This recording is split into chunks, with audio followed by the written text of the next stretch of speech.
laporan apa gitu kan? Nggak ada itu laporan ditolak. Kalau udah ada LP-nya itu udah tinggal lanjut. Itu berita lagi bohong lagi, berita lagi bohong. Mimpi kali dicabut. Tiap hari saya cukup capek, tiap hari saya ketemu KPI, ketemu Komnas Perempuan, terus ke Dewan Pers, Kominfo, nah nanti ke KPAI, terus ke Mabes Polri. Ya memang capek, tapi untuk kebenaran nggak apa-apa capek. Sampai kemana? Ke ujung langit pun capek. Tapi ini harga diri. Terus kita akan ke polisi lagi, masalah tindak pidana tidak pidana umumnya, yang kekerasannya itu kan belum saya laporkan. Kemudian kita juga akan tulis surat ke Presiden, terus kemudian ke DPR, Komisi 1, Komisi 3, Komisi 10, DPD, karena duta-duta besar yang melihat ini menyampaikan kepada saya, bilang bagaimana tindakan pemerintah, bagaimana ketegasan pemerintah terhadap hal ini, yang mana perempuan dilecehkan, dan bukan seorang advokat saja, tapi perempuannya ini sifatnya perempuan dilecehkan. Karena itu perempuan juga harus bagaimana jangan sampai perempuan dilecehkan. Ancaman di atas 5 tahun, 4 tahun, 5 tahun aja bisa ditahan, apalagi 6 tahun. Ini kan baru laporan, belum BAP, belum, jadi dia merasa masih bisa bebas aja. Sebelum dia keluar negeri bagus, jalan-jalan bagus, sebelum dia nggak bisa keluar negeri lagi, karena harus menghadapi proses hukum gitu. Ya alhamdulillah, karena itu sekarang saya cuma menghimbau, karena semua menyampaikan gitu kan, saya tidak menuduh. Saya bilang kalau dia benar pun informannya polisi, itu sesuatu yang baik, karena dalam rangka memberantas narkoba. Tapi bukan berarti kalau dia sebagai informan terus harus dibantu barter perkaranya. Tapi kalau Pak Argo bilang dia bukan, ya sekarang ada 5 perkara, tanda lapornya diserahkan kepada saya akan bilang, akan cek ini kenapa perkara ini nggak jalan, ini perkara ini nggak jalan. Kalau memang omongan-omongan informasi itu tidak benar, justru saya kan tidak menuduh, saya hanya mengatakan, menghimbau jangan sampai hal-hal itu mengganggu proses laporan polisi terhadap diri perempuan itu aja. Siapa yang menuduh? Kan kata-kata saya jelas. Saya menghimbau, meminta kepolisian untuk segera laporan-laporan ini jalan. Saya menghimbau, malah jika perlu saya menghadap DIR, menghadap Kapolda. Ini laporan ini belum jalan.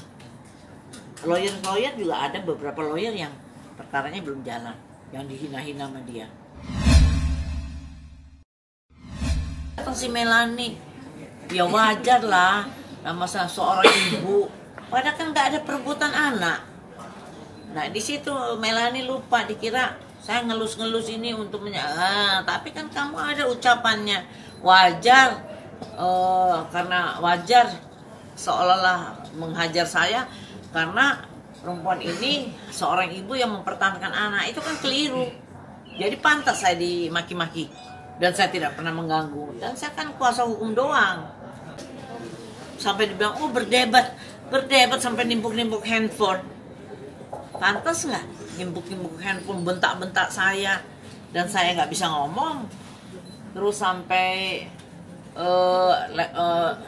lempar kacamata segala rupa. Kalau misalnya itu benar-benar dilempar handphonenya, itu namanya terlepas, bisa bahaya diri saya. Dan ini walaupun tidak kena, tetapi harga diri saya sudah diinjak-injak. Saya ini seorang perempuan, dan semua orang kalau ditanya semua menangis melihat perlakuan mereka, karena mereka juga kenal siapa saya. Mereka kan ngikutin saya di media sejak sebelum tahun 2000 dan tahu sepak terjang saya, langkah-langkah saya. Begitu lamanya 20 tahun lebih saya menjaga prestis saya, tiba-tiba mau dihancurkan seketika itu juga oleh orang yang nggak sepadan lah dari segala hal, dari umur, dari ilmu, dari attitude. Kenapa saya harus dipertemukan seperti ini dan tidak diberitahu? Kalau ada saya tahu kan saya pasti mundur, saya nggak mau. Ini kan Melanie yang terlibat juga mengeluarkan statement gara-gara kasus ini dia jadi berkurang jobnya gara-gara ibu ada wacana mau melaporkan. Itu tanggapan ibu gimana? Oh, apa sih? Dia yang punya sayang korban kok jadi pikiran mereka tuh duit aja. Hah? Kok nggak ada pikiran yang di luar itu, yang bukan saya maaf bahasa dulu saya ini kok ukuran dia ini korbannya sesama perempuan ngomongnya saya nggak ada job ini apa dia nggak lihat saya udah korban, saya capek kesana kemari untuk mengembalikan harkat martabat saya. Orang itu udah nggak ada hatinya ya, duit aja yang dia pikir, nggak ada job. Terus saya apa? Kamu bisa mikir saya pulang dari Bandung, mulai dari hari Senin, sekarang hari Jumat, nggak ada kerja saya. Kerjanya ngelapor sini, menghadap sini, ini masih ada kerjaan lagi, saya mesti ke sini. Kok saya nggak mengeluh soal job? Sudah 5 LP sudah bergabung sama saya. Saya nggak tahu terus satu lagi Leonardus lupa saya namanya, dari Kelapa Gading. Kemarin udah datang bawa LP, cuma nggak tahu kok dia nggak bisa, dia bilang ibu sibuk, jadi dia pulang lagi. Jadi kalau bisa berarti 6. Disitulah setiap orang sombong, setiap orang takabur, disitulah kehancuran dia. Lihatlah.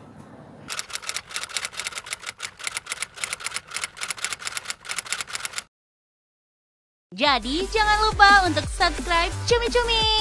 Ditekan ya tombol lonceng merahnya.